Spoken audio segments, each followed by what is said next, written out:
Yeah, it's going to be intense, Rich. The cut, it's right there. Oh. We saw some serious disappointment through those elimination round heats for some of our competitors. Yeah, it was a shame, but you know, this is the game. This is what we do, and it's part of sport. There's always going to be a winner. There's always going to be a lot more losers, and today we're going to be sending people home. The inside at the moment. Filipe setting himself up for the first ride of the round of 32. Draws off the bottom, up into the section. A former winner here at Main Break, Margaret River. Looking to claim a second title. He's had some amazing performances out here. Just such an attacking competitor. Well, got this heat underway. Pretty magnificent way, really.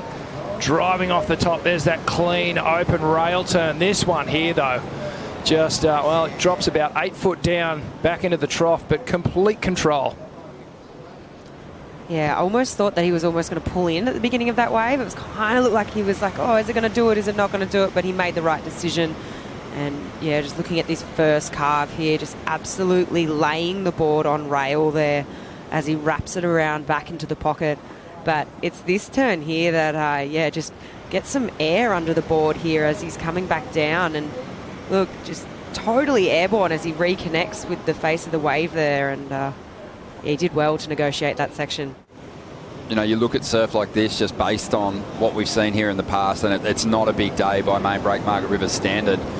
Everyone's going to be free to really attack these waves with complete freedom and really try and overpower some of these sections. There might be the odd rogue set, because that does happen at Margaret River. No matter how far out you sit, there's always going to be a deeper one. But here we go, live action. Well, let's see if Reef can get into this heat the way he surfed the elimination round.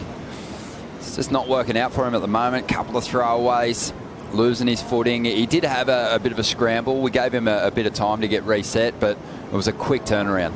If you've got those feelings of missing your family so much, you know, when you're away, the best thing to do is take them with you, and he has the ability to do that, so that's fantastic. Here goes Reef. A couple of throwaways. A messy start for him, but cleans it up with a good hit on the inside there. Unfortunately, that wave just fades away into deep water. So he's just not kind of able to really kick this heat into gear. And we just know when you're up against someone like Toledo, who's already banked a really good score flick, you know, you're going to really struggle. And you can actually see the real top echelon of the sport has this power element to their manoeuvres that really you have to have if you want to be successful on this tour.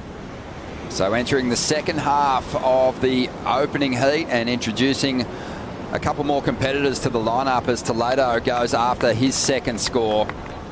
We're just having a replay of Filipe's last ride, and it was a bit of a bigger one. Nice open face carve to start, and lining up this inside turn and just looking so strong on his feet there. And just a two-turn wave, but I think it's going to be a pretty good score. Rich, you see the adjustment from competitors like Filipe when they don't get too much out of that first section. They really aim up to make up for the shortcomings on the last move.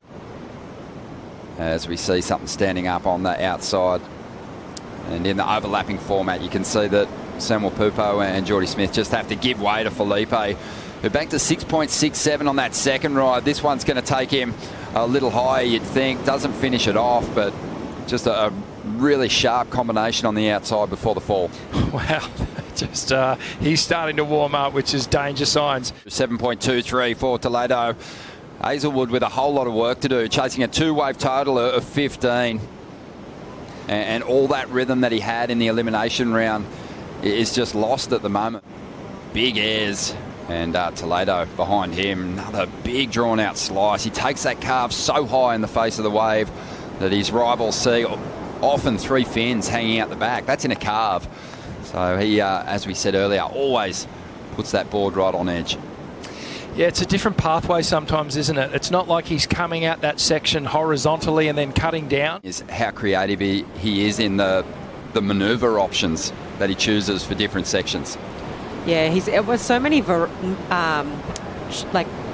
much variety through those carves that sort of gets the attention of the panel each time. Toledo's continued to build here. He had a 7.7 on that last ride. So Reef Heazlewood with a lot of work to do to get himself back in this heat. Does well there. Stamps the finish on that one, but he's going to have to do more work on the outside, because that's where Filipe's kind of dominating him at the moment. And here he goes again, live action. Yeah, he's very busy out there at the moment. Again, just digs in, pushes that board right around, knows that one's not going into his top two, but another seriously strong turn. Just under 6 minutes to go here. Reef Heazlewood's running out of time to turn this heat around, and Toledo's not backing down as he extends through that opening carve, leans on the layback jam on that second move, and now floating his way through to the inside. Another solid ride. Does it go into his top two? Maybe not, but he's just looking very freed up, and it's been a confidence-building performance for him.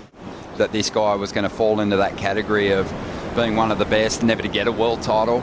He's broken that curse, and I think with the performances that he's given us over the years, he's just so deserving of that honour. Yeah, 100%. And but let's have a look at the work that Reef was able to do on this one. Oh, that's a better turn there for Reef Heazlewood. So this is exactly what I was talking about. Just finding a wave that cups out and allows you on your backhand to get up into that vertical approach, and gets to the finish. Checking the watch quickly. Time is running out, but this was a better wave flick on the backhand, don't you? Yeah, I love this wave. These first two turns were nice and tight in the pocket, and he'd be feeling it. He knows he's had a couple of falls, a couple of dodgy wave selection. Throughout the event, at different stages, has been a little late. Yet I think it just goes to show that the judges are liking the critical nature of his turns.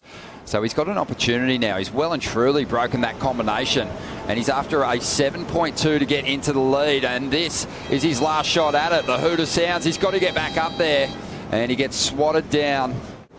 And these two have surfed together plenty of times, obviously being on the same team. But that was a nervous finish for Toledo when it looked like he was in total control.